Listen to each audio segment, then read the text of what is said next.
We get item 2, which is Lynn and Dr. Bud. So this is the regular Town of Woodbridge Board of Finance monthly meeting for Thursday, November 19th, 2020. And the first item on our agenda is public comments. Karen, did we have any emails or anything? There are no emails. Okay. Then item 2 is introduction of Woodbridge School District Superintendent Dr. Jonathan Budd by Board of Education Chairman Lynn Piasek. Lynn. Thank you, Matt. Welcome, all of you this evening. I'm very happy to be here. I have a few brief comments and a little introductory statement so that you know the process we've gone through. And then I will introduce our new superintendent. On November 16th, the Woodbridge Board of Education unanimously appointed Dr. Jonathan Budd as its next superintendent of schools. The appointment of Dr. Budd brings to close a 3-month search process that included multiple community forums, staff meetings, and a stakeholder survey. Information ascertained from those guided the action of the hiring committee, which was the Board of Education. Dr. Budd was the successful candidate within a pool of 27 completed applications. The board interviewed 9 first-round applicants and then continued the search by interviewing 3 finalists. Dr. Budd comes to Woodbridge from Trumbull, where he has served as the Assistant Superintendent of Schools since 2015. He has also been an adjunct professor at Quinnipiac University, Trinity College, and Columbia University. He received his teaching certification from Connecticut College, his master's degree from Trinity College, his superintendent's certificate from the University of Connecticut, and he is a graduate of the doctoral program from Teachers College, Columbia University. As he builds on Beecher's excellence, I am confident that he will bring a dynamic excitement to providing quality learning experiences for students and inspirational leadership for our faculty and staff. Jonathan officially begins his tenure at Beecher Road School on December 14th. However, that has not stopped him. He has already started speaking to stakeholders and gaining knowledge of our town and our district. And so that being said, I am delighted to virtually introduce you to the next superintendent of the Woodbridge School District, Dr. Jonathan Budd. Thank you very much, Lynn, and thank you, Mr. Giglietti and Board of Finance members. I just want to say a few words. It's an honor to be here in Woodbridge. I'm your neighbor down in Cheshire. It's a beautiful drive up to Woodbridge, but more than that, Beecher Road School has a premier reputation for educational excellence, and it is about each and every child. It's my first and foremost goal, as I said to the Board of Ed, last week, is to continue to build on that strong foundation, uniting us as a community with parents, teachers, staff, and town leaders. And I will say that it's been a pleasure in the past week since my appointment to meet with several people, including First Select Woman Beth Heller and Administrative Officer and Director of Finance Tony Genovese, our own Director of Business and Operations Al Pulo. And I am committed to you to have a transparent, open, honest system of communication going forward. My door will always be open to you. I will work to answer any questions you have at any time, and I really look forward to working together for many years on behalf of the board and taxpayers of Woodbridge. Thank you very much for letting me come this evening. Thank you, and welcome aboard. Thank you. Okay, any questions or anybody? Anything? Okay. I'm sure we'll be seeing a lot of Dr. Budd in the near future. You come on right at the budget time. That's brave. Matt, We're in it together. Matt, thank you so much. And Board of Finance members, thank you all for your support of the district and the school system, and for giving us this time this evening. Okay. Appreciate it. Happy Thanksgiving. Have a happy Thanksgiving. You too. Okay. The first item, or the third item on our agenda, is Administrative Officer Director of Finance report, Mr. Genovese.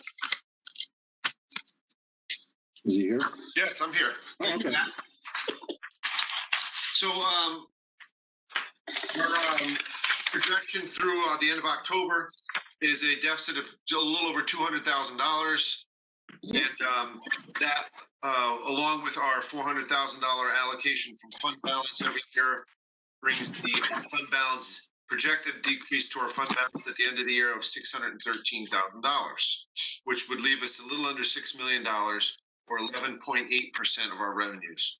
So we're a little below the 12% mark where we were, given the fact that we had a lot of unknowns entering the fiscal year. I actually think that's pretty good. Yep. A lot of departments have worked together to get through this challenging time. Our, most notably and most importantly, our tax collections are actually doing very well. We're slightly ahead of last year at 55.1% of our budget collected through October.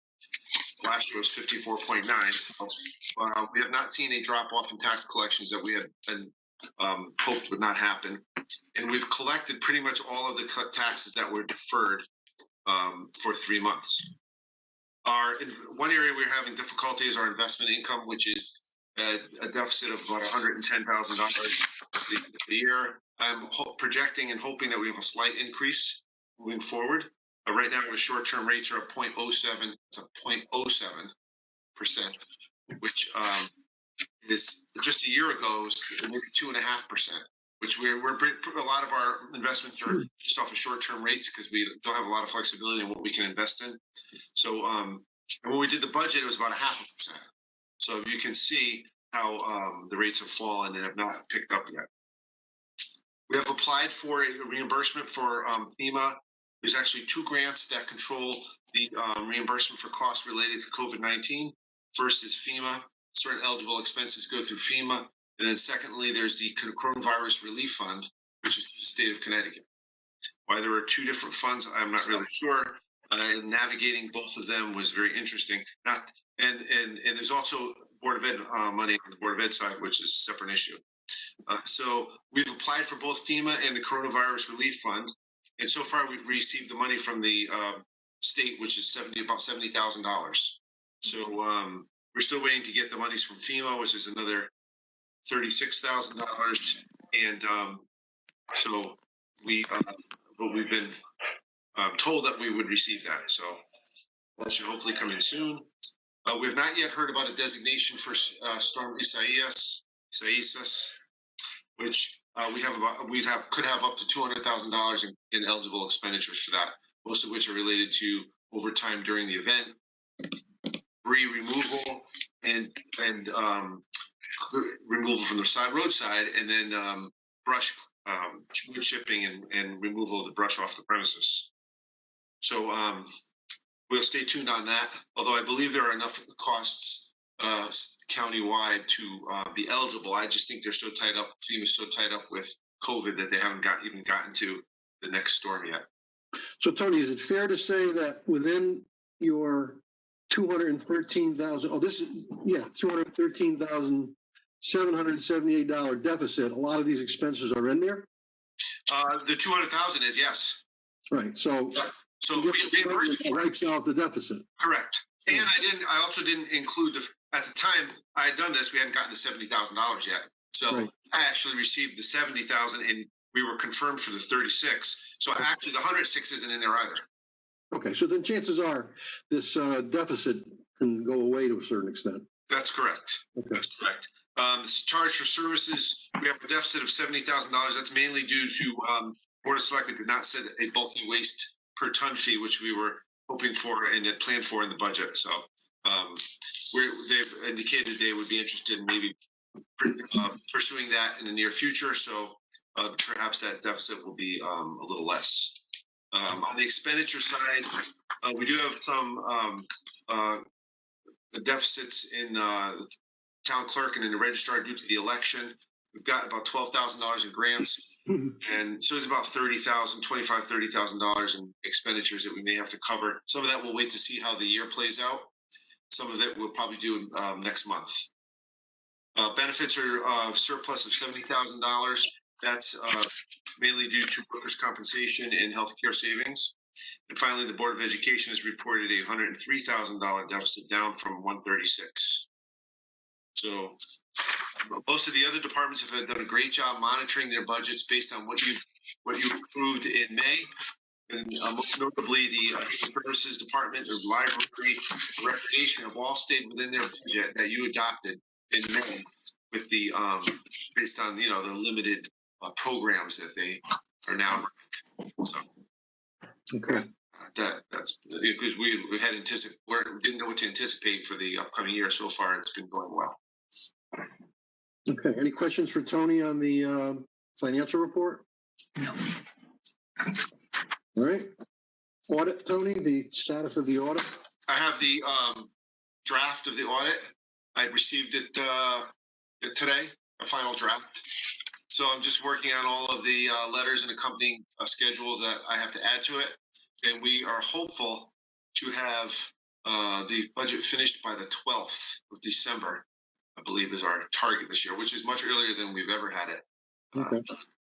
So, Good. yeah, so things are going well. There are no reportable conditions that I'm aware of, and nor are there any audit adjustments, any material audit adjustments. So, Oh, right. They must come in here. They must come in here with bells on to do your audit.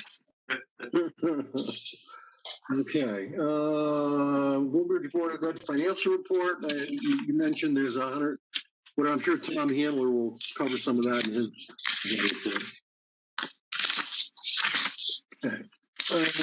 Capital budget meetings. We have two. The Tuesday after Thanksgiving, Tuesday, December 1st, and then Thursday, December 3rd. And it should be interesting doing it this way. We're going to have cameras. We're going to have squares all over the place. But yes, are all the departments on board with this? They know that they're going to be doing it. Yes. And each department has been instructed that they are to also send us emails for any commission members or other department members that are going to attend the budget hearing to make sure we're all on the same page. We're trying to limit it so that we don't have 50 squares. But okay, so that'll be interesting. So it's gonna be a first, hopefully a first and a last. Anything else, Tony? No, that's it. Okay. Item 4, budget guidelines. Tony, you want to say anything about that? I think, Yes, know what you're I getting do at. actually. So some of the departments have been asking for some guidelines when preparing their budget. It's the traditional, what kind of increase or, there's just traditional questions along with, a lot of this came from the Board of Education, although others have asked also, in relationship to the pandemic, should departments be budgeting for any additional or expenses as it relates to the pandemic, or should they be budgeting for a normal budget year? And that includes, some departments, it may include extra expenditures like that they need for, in the Board of Ed in particular, for distance learning or other types of expenditures, as opposed to some other departments where they have programs that maybe they didn't budget for this year, like the summer camp or human services in the senior center, but they should budget for next year. Right. So there's revenues that go along with it. So it's sort of a big question as to how the department should plan for the upcoming budget year. Well, I'll speak for myself and anybody else who wants to speak to it. What I would say would be, as far as pandemic-related expenses, let's hope the next fiscal year, which is next July, that with the vaccines and all, that's going to be a lot less of an issue. I would say do not include that in the budgets because I think it might distort the regular budgets. And if need be, it can't be nearly as much as we have this year. We could certainly look to perhaps use some fund balance or contingency or something.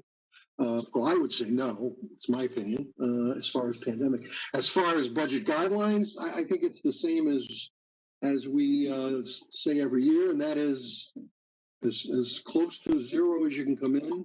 And I wouldn't go so far as to say give us a minus 5% as we heard earlier this year from the budget, the Board of Selectmen budget. That's my opinion. I don't want to put them through that amount of work to come up with a -5% because I don't think we're going to have to. So that would be my opinion. I would say, come in as close to zero as you can and leave the pandemic out. I could say I learned at the Amity meeting, Jim Zioli met with the superintendent, the Amity superintendent, and told her he would like a 2% decrease in their budget. So that's Jim's take, and I'm sure Beth and Paul Covernsesko will be hearing from him about that. But that is what he talked to Jen about. He wants a 2% reduction in the Amity budget, primarily because of the surpluses they have, and so we'll see where that goes. But that's my take. Anybody else? Whatever you. Matt. I wanted to. I wanted to ask about the on the COVID related. Yeah. I think it's still a big unknown. Is it too much to ask for two budgets? One that does anticipate COVID related expenses and one that doesn't? Because I think it's very optimistic to think we'll be back to normal when the next budget year starts. I hope it's true. But perhaps we could see both. I'm curious what Tony thinks would be the best way. I would say that what we can do is tell the departments to prepare a budget as if it was a normal year, but then highlight maybe in a budget letter or a schedule some of the major adjustments that may be required as a result of the if the pandemic continues. I would think that in July we're not going to have a faintest idea what's going to be happening next year, and I agree with Ellen. I think it's unlikely to be a normal year, especially for the Board of Ed coming in the fall. And so I think that I like the idea of budget as if it was normal with an addendum that says, if it's not, this is what the impact we expect to have. Because we're going to have to make a decision, right, for taxes and other stuff before we have any clue as to what the world's going to look like. And you might, at least you'll have a ballpark as to what the impact would be and whether or not, you want to use contingency or fund balance or. I just wouldn't want it to be in everybody's budget, and then suddenly we're finding out they're not spending it, but it's in their budget now. No, so in some cases, you'll have additional expenses that if you do a normal budget year, for instance, in recreation, they didn't have any. Although they have offsetting revenues, that's probably not but there are some expenditures in recreation that that they didn't have this year because we didn't have any fall sports. Right. We didn't have a summer camp. And they will, do a normal budget, they'll actually be higher. So to do a 0% increase for the recreation and probably the library is another good example, and not be if you said to the library, you want a 0 increase from this current year, that wouldn't necessarily be fair because the library cut a lot of their budget in the current year. That's true. Reduction in hours. That's true. So they would have to, if you said a 0 or close to 0 from 2 years ago, given adjustments for, then that would be different. Yeah. Okay. Yeah. Well, you'll be dealing with them, so I think where I'm coming from. I think everybody's obviously looking for the most prudent budget they can come at, which we always tell them. Give us what you realistically need, and then we'll talk about it. Okay. But like I said, just give us a 5% cut, which is not going to. So. And I think a 5% cut makes sense, but I do wonder whether this year, because we always say try to come in as close to 0 as you can, and I wonder whether this year is the year that, with the adjustments that Tony mentioned, that we say we'd really like you to come in at 0, but please let us know what the impact of that is going to be. I think that's rather than saying, come in as close to 0 as possible. I would prefer, to be able to say, and we've talked about this, maybe the transfer station, if they came in at 0, would require closing, and then we could decide, nah, we don't want to do that. Right. We can do that if that's what the board wants. That would be my preference, because then I think it's an even playing field for everybody. We telling everybody come in at 0 with the adjustments that Tony made, not based on what they actually spent this year, and tell us what the impact of that would be. I don't know what we want to do about. So Tom, you would add back the adjustments we made at the end of the budget year last year before they came in at 0. Is that what you're saying? Yeah. I mean, that's my opinion. I don't know what other people think. I think that's pretty much. Would we Yeah, be and I- saying come in at zero based on your last normal budget, which was actually 2 years ago? So do we really want them to be zero to 2 years ago? You would have an You know what I adjustment. mean? If you were zero from 2 years ago, you'd have an adjustment for any salary increases that were instituted or other contractual increases. Right, so that's not fair, right? So it would be, zero with contractual increases added in. And again, that also brings up the question of, do we want, let's assume we get a number that we want them to come in at zero. Do we say that zero for this coming budget year includes contractual obligations or doesn't include contractual obligations? Why wouldn't it?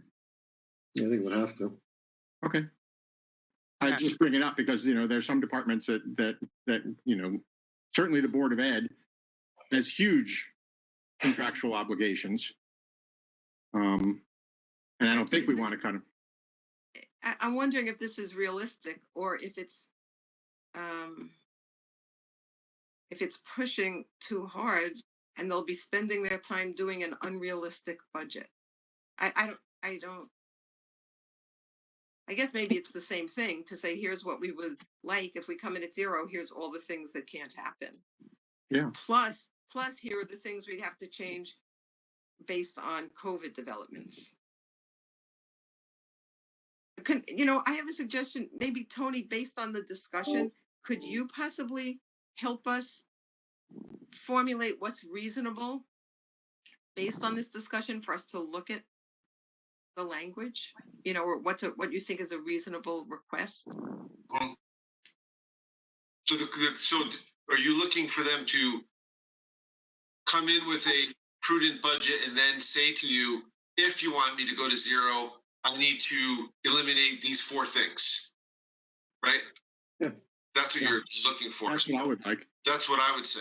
So Yeah. you're saying, here's what I would normally do with a prudent budget.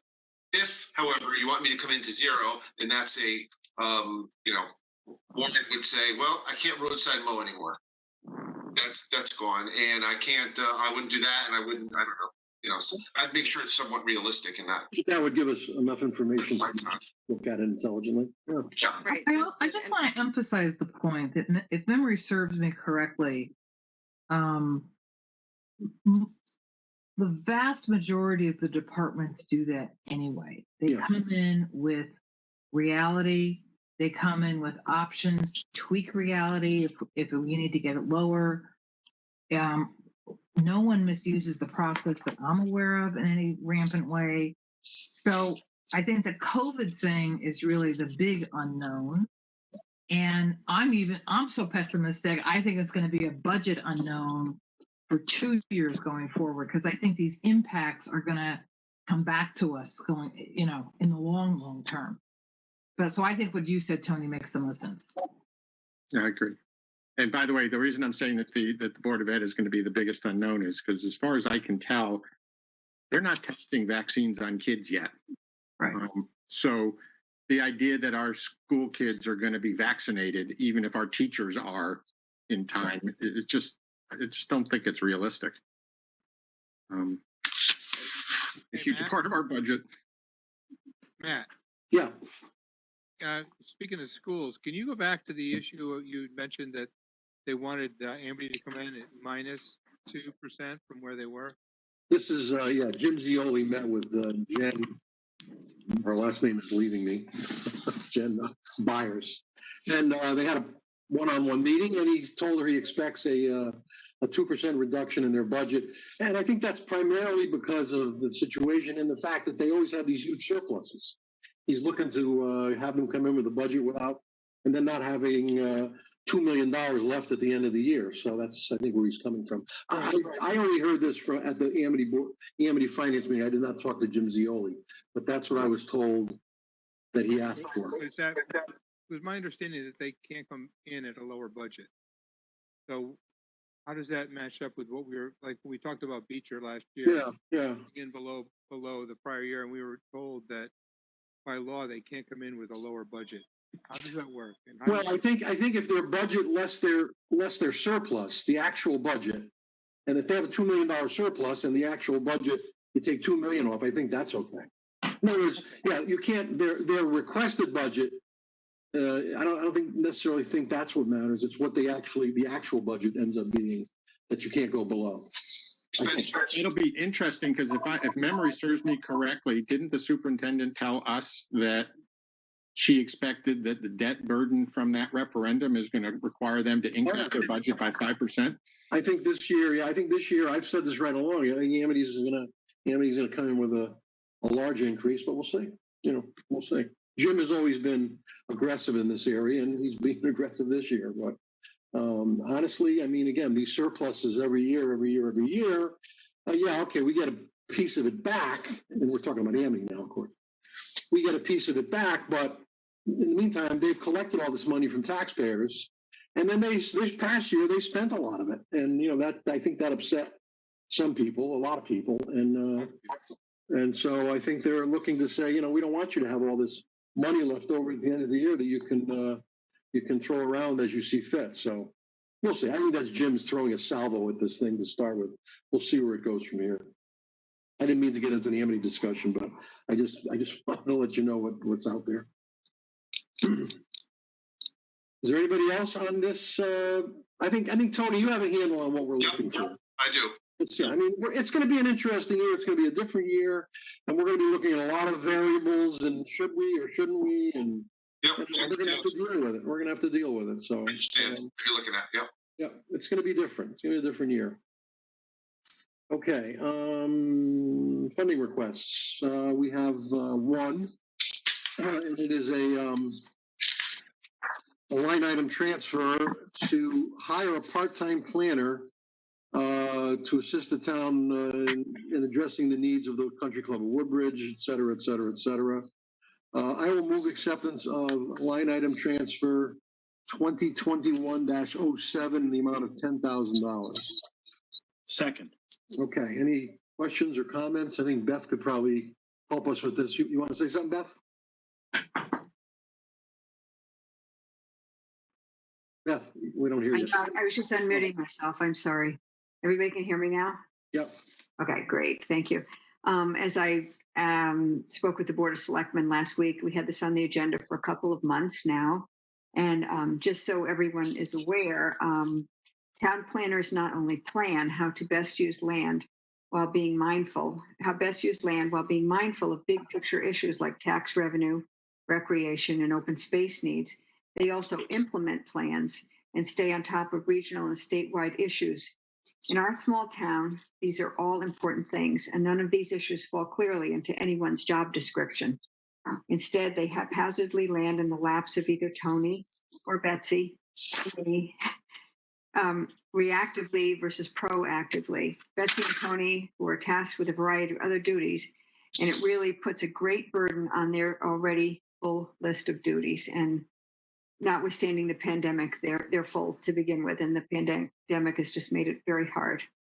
As I said in the past to the board, I believe that this position is very important if we want to see thoughtful movement on improving our town for all residents through an expanded tax base, a thriving business district, diversified housing options, safer streets, and more.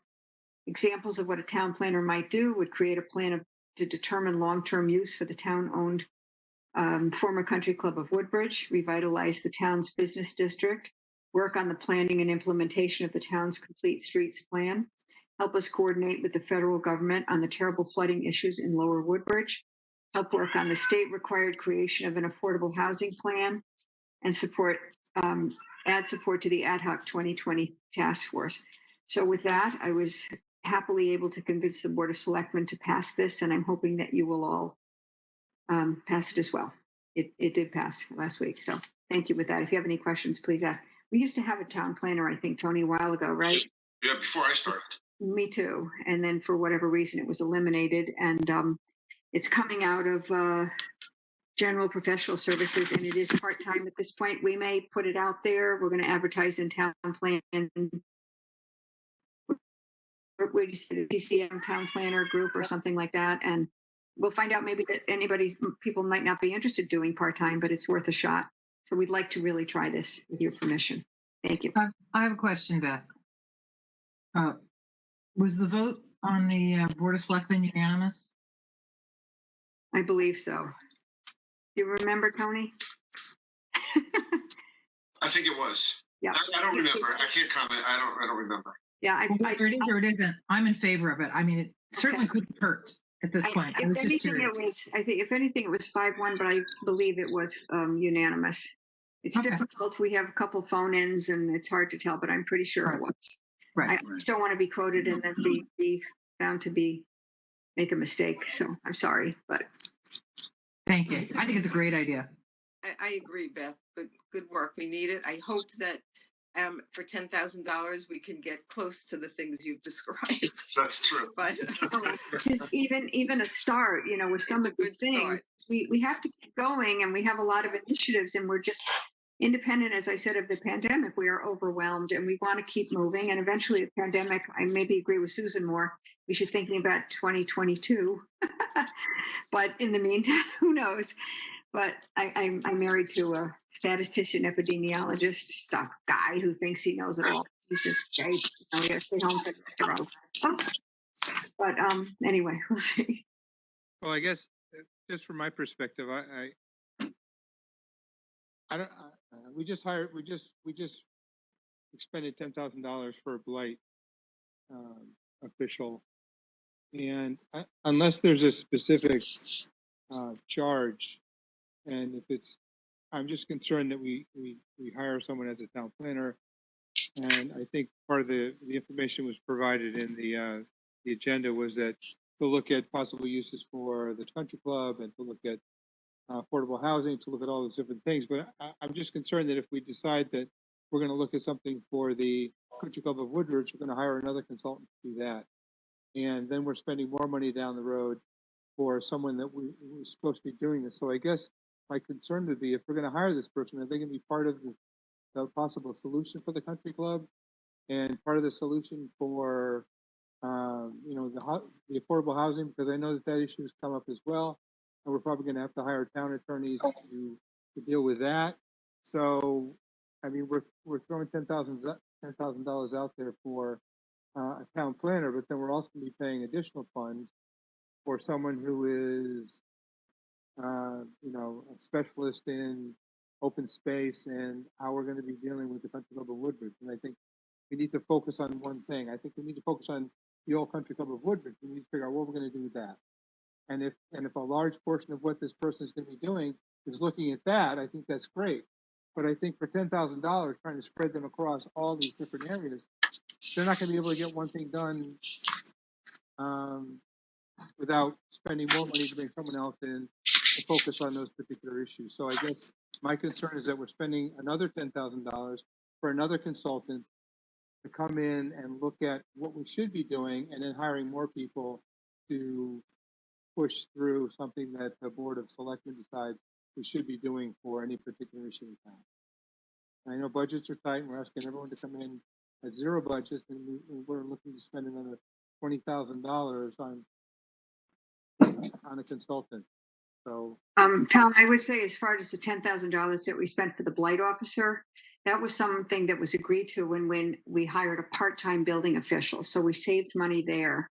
And we need a blight officer. It's very, and actually something came up today and it was solved in a New York minute. So it was very helpful to the building office to get that resolved. That's as far as the $10,000 that we spent. It's not a consultant. That is a blight officer, not a consultant. And this person is a person that I think will come in and look at the various and make recommendations to the board as to how to suggestions. Perhaps should we get a land use analyst for the country club? That's been debated for many years. How should we continue to revitalize the business district? Maybe they have some, we may not be able to find someone who's part-time, but we're not going to know if we don't try. And we have to keep going in this town. We just can't keep maintaining where we are, status quo, and not having advice. I don't know how to do it. Tony doesn't have time. Betsy doesn't have time. We need help. And we lost, I had an assistant that took another job, and the three of us are just barely treading water with all these things that keep coming up, independent of the pandemic. And it's just a constant thing. And if I could say, I think part of one of the difficulties we have is that there's so many things going on that we seem to focus on whichever is the current fire. And I think we do need someone to look at the bigger picture. Because I think that's what a town planner, a planner is supposed to do, is to look at the bigger picture and figure out how to apportion stuff to each of the fires. And I think it's a worthwhile. If we can get someone for $10,000, I'd be amazed. But I'm trying not to be too pessimistic today. So I've already shot down the pandemic and now shot down this. Exactly. I came up with the Board of Selectmen and we thought, well, let's see what happens. You never know. But we do need help. We need guidance. And as you said, Tom, that's a very good point. There's a lot of things that are pots on the stove, if you were. And the one that starts bubbling is the one we try to handle, where if we had this person to help us with all these things, it would be a big help to all of us. So is the 10,000 to have them prioritize the different issues that are going on in town and then try to decide where to go and what to focus on? Because at some point, it's $10,000. Is that like an hourly based on the amount of time they spend, and then they use up the 10,000, then we decide that we want to hire someone full time and bring them in? I'm just wondering where it is this is going to go.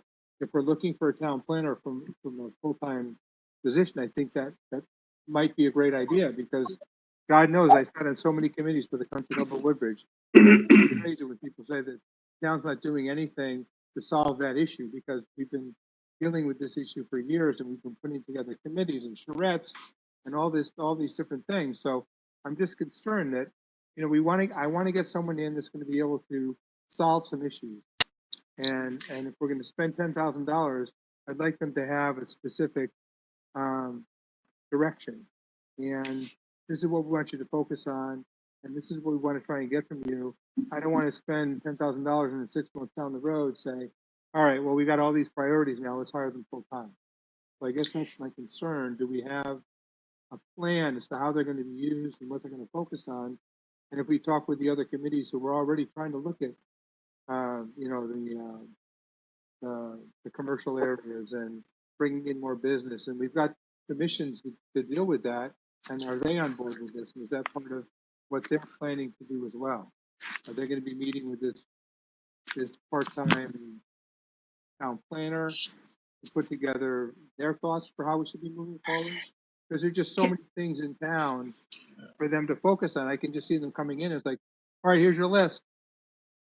But Can I just speak to this for a moment? Tom, I get your point, and believe me, I understand about spending time on the country club, but I think this is the kind of situation when the RFP goes out, or however you do it, when you start speaking to people who are town planners, I think that will help guide where the town goes and where Beth and the Board of Selectmen want to go. Sometimes you can learn a lot from the interviews, and the people that impress you may be the ones who help you think through just the kind of issues you're talking about, even at the interview stage of things, for how best to use the person's time. So I think it's really important to start moving that way, and leave it to Beth and whoever else is on the hiring committee to really make the most of the interview process and help guide us going forward. Thank you. Okay, so let's see if we're in agreement on this. Paul Kiriakos, are you with us? I think it's a good idea. Yeah. Okay. No, I know. I just wondering. I'm going to call names. So I didn't know if I got all these boxes. This is all Are you new to me. looking for a yay or a nay? Yeah. I'm going to start with myself. I'm a yay. Paul Kiriakos. Yay. Ellen. Yay. Susan. Yes, please. Tom Handler. Yes. Tom Kennebec. No. No. Okay, so it's 5-1. Whose cat is dying out there? That was an editorial comment by the cat. I guess the cat didn't agree. Okay. Call the animal filter. Good heavens. Approval of minutes. This is approval of our October 15th meeting. I'll move acceptance of the minutes, the very voluminous minutes, Karen, of the October 15th meeting as presented. I'll second. Any corrections, adjustments, suggestions, anything? No? Okay. All those in favor? I think Ellen's trying to say something, but she's muted. Yes, I was muted. Yes, Oh, sorry. I had a correction. There was one comment that I made that seemed to be the opposite of what I said, and I asked Karen to listen again, and she has amended that sentence for me. And if Karen, if you wouldn't mind, if Karen could just read the corrected sentence, the old one and the new one, and I would like to amend the minutes. I'll make them, I guess she should read it first. Okay, go ahead. All I have in front of me is the new one. It's where Ellen stated that it is unfortunate that the plan put in place by Superintendent Gilbert did not work in this very difficult situation, but it seems like they are trying to work it out and provide the education that the children need. So I'd like to make a motion to amend the minutes to read that way, as opposed to Ellen stated that this is unfortunately poor planning in a very difficult situation, Okay, gotcha. to the new. So that's my motion Okay, to amend. It's amended. accepted. All right. Anything else? All those in favor? I'm a yay. Susan? As amended, yay. I mean, yes. Tom Handler? As amended, yes. Ellen Scalatar? As amended, yes, thank you. Kennebec? Yes. Yes? Yes. Paul Kuriakose? As amended, yes. Okay, thank you. Next is proposed 2021 meeting date. Do we need anything on this, Karen? You want a motion or? No, we'll vote on it next month. Okay, got it. So this is an FYI. First Selectmen's Report, Beth. I muted the cat, I hope. Sorry about that. Okay. As of today, November 18th, the State Department of Public Health designated the town of Woodbridge as a red alert community. 2 weeks ago, we were red, then we went to orange last week, and now we are back into red. We have 17 cases per 100,000. That's how you get into the red zone. Interestingly, Bethany came out with 24.8 per 100,000 today. Orange has 24.1. So we are surrounded by red. It's amazing. It's frightening. As you know, the state has encouraged everyone in a red or an orange town or city to get tested, even if asymptomatic. I work with Quinnipiac Valley Health District in the state of Connecticut to create a local testing site here in Woodbridge. On Monday, we got a call from the state saying they would offer a free pop-up testing site in Woodbridge. On Wednesday, no appointment necessary. Of course, because it was free with no appointment, the demand far exceeded the supply. It was just huge. Folks were in line for hours. The testing was not restricted to only Bethany Orange or Woodbridge residents. Obviously, there's a need for this, so we hope to offer more testing dates and perhaps get a different testing company, because this one clearly was not prepared for the huge amount of folks that were going to show up. Just as a public service announcement, I asked Matt if this was okay to give it to the public as well, who's ever tuned in. In the interim, anyone can find a testing site by visiting 211ct.com/COVID testing. And if you have symptoms such as cough, fever, chills, difficulty breathing, nausea, etc., you're encouraged to contact your physicians, who might give you a prescription for the test. And then that way you can get an appointment. That's the lines. Also, if you are asymptomatic, you can contact Griffin Hospital as 203-437-6815 to be tested without a doctor's order. At the October Board of Selectmen meeting, we heard a presentation from Tim and Patty Vale, who shared with us their proposal for Nexus Golf to lease 100 or so acres at the former Country Club of Woodbridge to create a hybrid virtual and in-person golf course with a clubhouse that would include food and a wine bar. This proposal needs further study, and I'll just keep you informed on that. The board didn't make any decisions. We're still going to talk about it. Our town clerk's office, as you know, and the registrar successfully did a great job on running the primaries this summer and the presidential election last week. I just want to let you know the turnout for Woodbridge was just shy of 90%. So that's pretty good. The town clerks have also been dealing with a significant increase in home sales, and the building department has reported there's several new homes being built. So things are moving along. Despite the pandemic, we continue to do the business of the town for our residents. Our town buildings remain open to residents only by appointment. And I also want to send special thanks to our library staff for all they've done to make our library open by appointment for residents. And also some folks go in at different times to browse. recently, just an update, I visited the Darling House property and watched little Lucy being removed from the yellow cow barn. The Woodbridge resident took the pieces, plans to reconstruct the barn if possible as a project with his children. Resident Chris Sorensen donated his time to help with the move, and I wanted to thank the members of Public Works, especially Brad and Bob, for their help as well. This is going to help the State Historic Preservation Office grant. We hope that we can get to receive they're going to do a structural engineering survey on all three pieces, and then that'll enable us to get a grant to do some repairs and get it all cleaned up and looking gorgeous. Occupancy for the home and the caretaker's apartment has now been approved by the fire marshal and the building official, following several safety upgrades and repairs that were needed. And the new tenants have moved in and are doing quite nicely throughout the home. Lots of good news to share. On November 9th, we received a congratulatory letter from the Office of Policy and Management stating that the town has been awarded a $128,205 steep grant for renovations and improvements to the senior center. That is certainly wonderful news. Many thanks to Human Services Director Jeanette Glicksman and our Administrative Officer Tony Genovese and our Human Services and Finance departments for submitting this grant. Additionally, I'm also happy to echo Tony's the good news that the town received notice of the award of $70,000 from the Coronavirus Relief Fund and $36,519 from FEMA, both confirmed through June 30th. And a special thank you to Kelly Hamill for all her efforts getting all data entered for this grant application. We continue to go forward and get money as best we can. Lastly, to all Woodbridge residents, I wish everyone a happy Thanksgiving holiday, and please try to stay home if you can and wear a mask.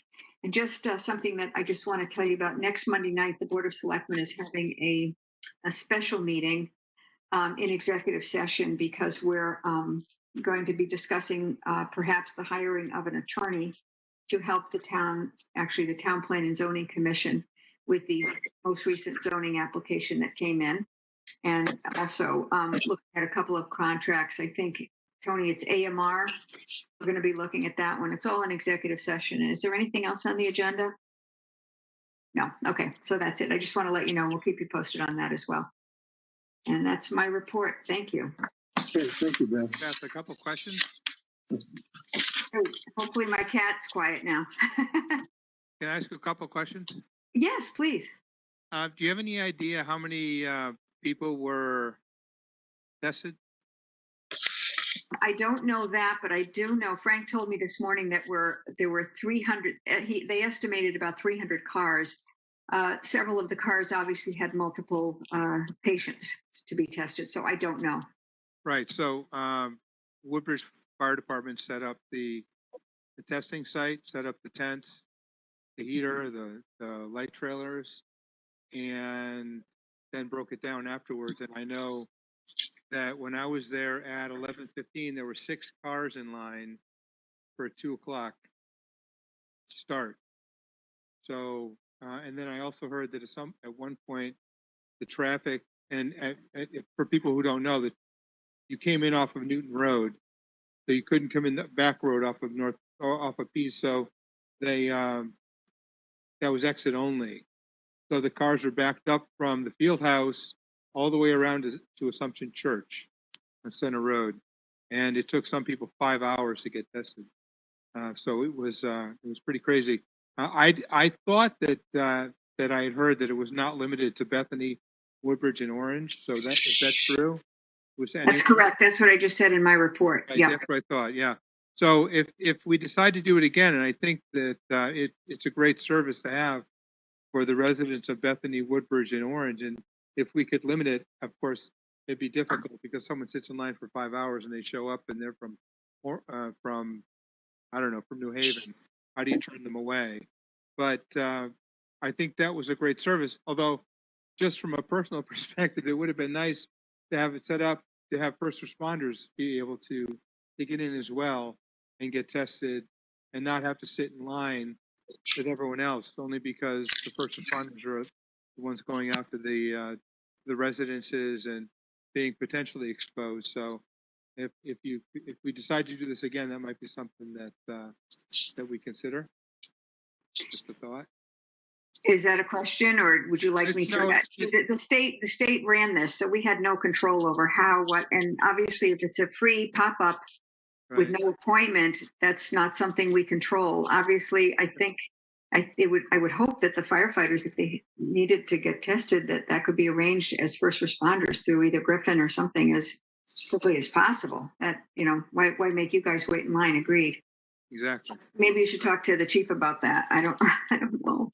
Yeah, no, I just know, setting up, the question was raised because we were there 3 hours before it started. So They didn't arrive. The Fairhaven clinic folks did not arrive until I want to say 1:30. right, yeah. Oh. And there were people, like I said, people in line at 11:15. Oh, it was.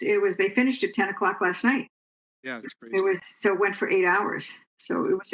I think that we have the opportunity to perhaps have a different testing group come in next time. We'll take it. But as I said, we had no say in it one way or another. It was just we gave the space. That was it. Right, okay. I'll play it back to the meeting. Well, and I think all the testing centers we've seen before Thanksgiving have been crazy. I saw that on, I think it was Monday, people were lining up in Norwalk 3 hours ahead of opening, and it was 5 miles long. Can't imagine how long those people waited. Okay, anything else? All right, liaison reports. I'll be brief with Amity. We met about 2 weeks ago. Everything is pretty status quo. We have about a $300,000 surplus. I'm sure you read in the paper they tried to change the teaching to go to more in service, and there was a protest, and then the rates went up, so they're back to their original way of having kids come in or not come in. So I'll just update you on my pet peeve, which is the medical and dental insurance. Another $70,000 surplus for the month of October, bringing the surplus for 4 months to $540,000. In addition to another $220,000 they put away to make their reserve 30% instead of 25%. So we're up to over $750,000. The next 2 months they have budgets of $453,000 and $484,000, and they have yet to hit $300,000. So this continues to grow and grow and grow, and it's ridiculous. I mean, they wouldn't listen to me and a couple of other people. They loaded this thing up, and we're going to end up with. And again, here you go again. Huge surplus, and they get to decide what they're going to do with it. And the Amity member, regular Amity board member, actually came up to me at the finance committee meeting, who I really never have spoken to. He's from Orange, and said to me, at first I thought you were being a little unreasonable with this. He says, and now I'm looking at it, and you were right on. You were right on in your criticism. He said we should have never approved this large a budget, and to transfer another $200,000 into the reserve account. And I said, well, some of us have been doing this a while, so we kind of know things. So I'm looking at this, and I'm seeing a huge surplus. People are not running to the doctors. I can tell you that for a fact. I have doctors for clients. They're all slow. My wife's a dental hygienist. They're calling people to try and getting them, and it's a very busy dental practice. They're calling people to try and get them in to do cleanings and whatever. People are not rushing to the doctors. They're not. So to put a budget together as they did, assuming that everybody was going to be doubling up, it's not happening. So I just want to bring you up to date on that. It's going to be an ongoing, and I think this is part of Jim Zioli's gripe, is that they've got this huge surplus building in this medical reserve. So I'll keep you posted on that. Other than that, nothing new in Amity. Let's see who's next. Tom Handler, what do you have?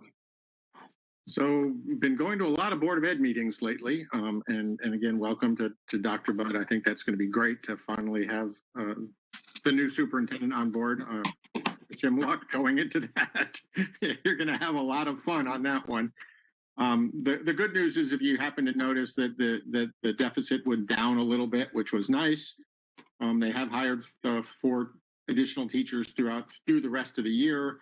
Lots of discussion about whether to go from the current system to a hybrid system, meaning kids, coming in, half the kids coming in for a couple of days, half the kids going the next couple of days, when to go full remote.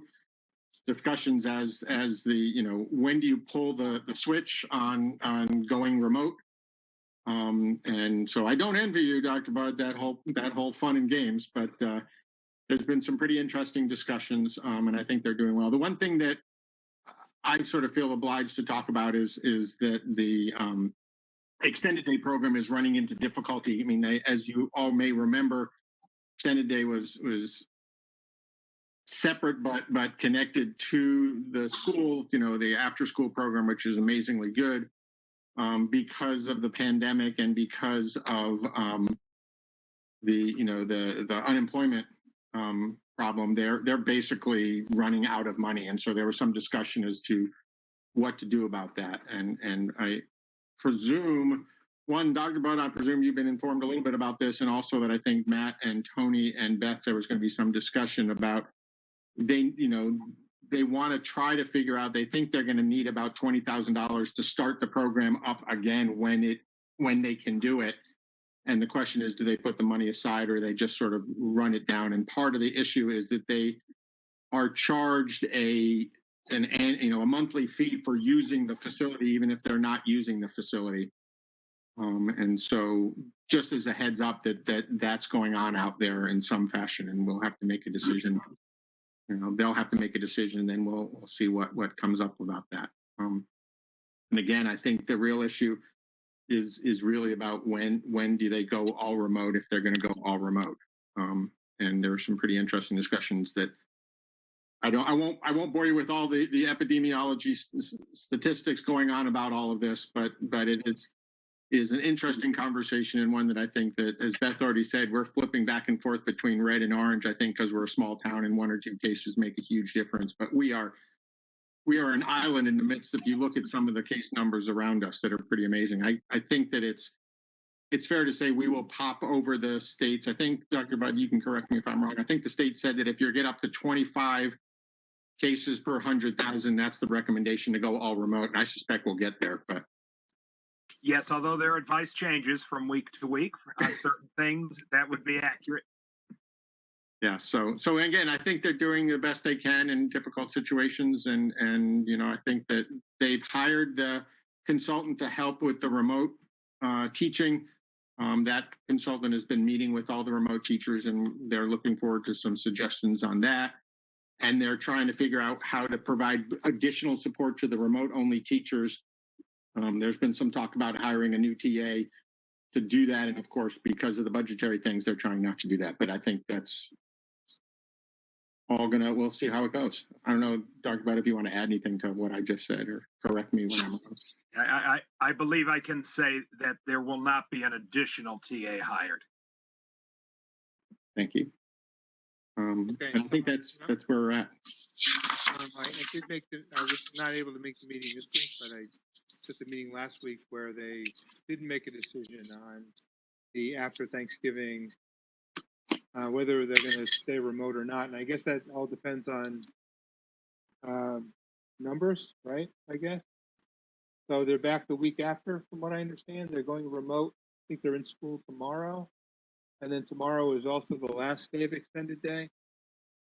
And I'm not sure that decision has been made as to when extended day will begin again.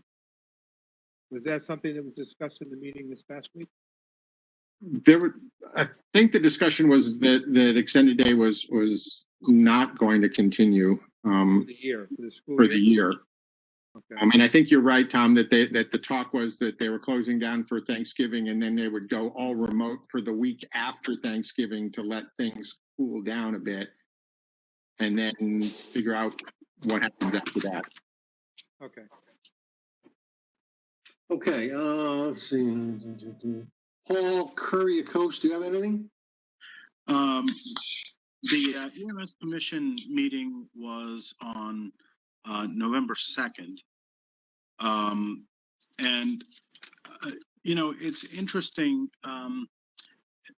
At that commission meeting, the commission reviewed rather top line, but about a decade's worth of statistics, response statistics from AMR. And AMR seems to be performing rather well for us at a very nice price. They also noted out of 76 out of the 134 months that they tracked, they were within their performance metrics 100% of the time for 76 of those months. That's more than half the time. And when it came to priority calls, they didn't have a miss in that decade. So the commission feels very strongly that AMR is performing well for the town. The only issue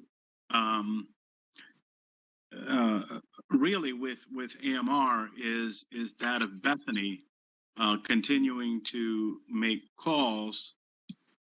They don't pay for the ambulances that we have, the response cars that we have in town, but under state law, AMR is required to respond when they get an emergency call. And about half, or maybe more than half, of these calls are then canceled after they're initiated.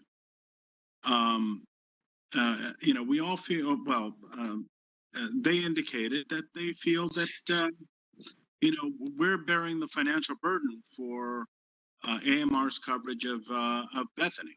Mhm. I think this is an issue that's been raised before.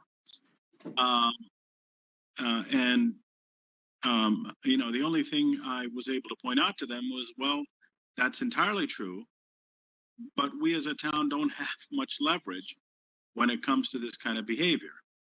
It's just something they do, and something that we really don't have a lot of ways to push back on Bethany on this. The police commission meeting happened on Tuesday the 10th. I was not able to attend that meeting. Okay. This Bethany thing, this has been an ongoing story with Bethany in a lot of areas. I mean, Yes. when we had I think, I'm not sure, Tony, the SRO at, well, that's in their budget now, but when we were paying the SRO, they refused to pay the full amount the SRO was being paid. They would just pay them an hourly rate. They wouldn't pay benefits. Bethany has been getting away with this kind of stuff for years and years and years, and I'm getting tired of it. I think that's something, Paul, that you brought up, we've got to look at. I mean, they don't pay a dime. We pay $300,000 or whatever we pay, and they get the benefit of it. We've got to look into this. It's not right. It's just not right.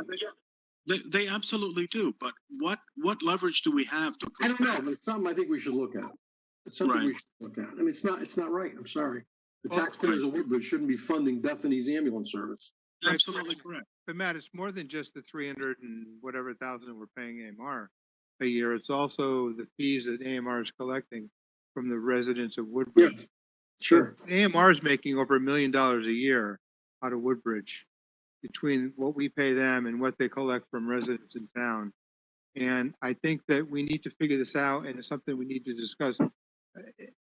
And it needs to be a serious discussion before December of the year that the contract comes up, because it's coming up very soon, and we're looking to spend another $300,000 to have AMR. And I think there are a lot of towns out there that don't have AMR that are paying a lot less money, and they're also collecting fees for transfer. So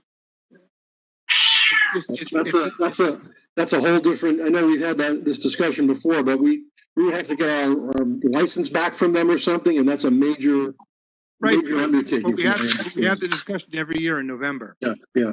We need to have. Again, I think it's something to look into, certainly. Matt, could I ask Tom a question? Would that be okay? Yeah, go ahead. Thank you. Tom, what are the other towns that are paying less? Do you know? Can you tell us? We have a discussion Monday night. I'll get those towns for you, Beth. I don't have them all. Okay, thanks. We have our meeting to discuss this on Monday, so that would be very helpful. Okay. Thank you, my friend. Susan, do you have anything? Oh, here, you're muted. Oh. Sorry, Library Commission was postponed, but that's not the report. I attended the Fire Commission. They're preparing for capital budget. I just want to, there won't be any surprises there, by the way. I just want to emphasize the phenomenal work that they continue to do for this town. Yep. I also want to welcome Dr. Bud and wish everybody a happy Thanksgiving, whatever that means. Thank you. And Ellen, I don't see you here, but I know you're here somewhere. She might have left. Ellen left? I think she's gone. Yeah, I don't see her. Gone. Okay. Tom, do you have anything else, Canifeck? Tom I Canifeck? do. Ellen has, she picked up human services from me, and I picked up recreation from her. So recreation met. They are continuing to work their budget. I had a conversation with Tony. They're doing a very good job with their operating budget. They are currently working on their capital budget. They are planning to put up the skating rink again. Last year, the skating rink was on the closest tennis court off of Center Road, but it was curved. So, of course, water will go down. So they're putting it in the back this time where it's flatter. The fire department will be filling it as soon as we get some weather. Well, actually, today they probably could have filled it and would have froze. So they're hoping to do that. And they've also worked with Beecher.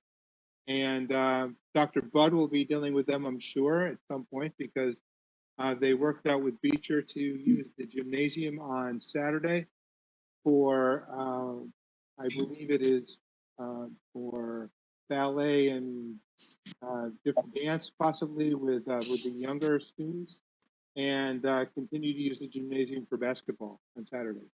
I don't think there's anything else being done on the weekends. I think the pool is going to still be open Saturdays and Sundays. So they are continuing to do what rec does and staying within the budget. And I think we'll be seeing them early December with their capital budget. Okay, thank you. Is there anything else anybody would like to speak to?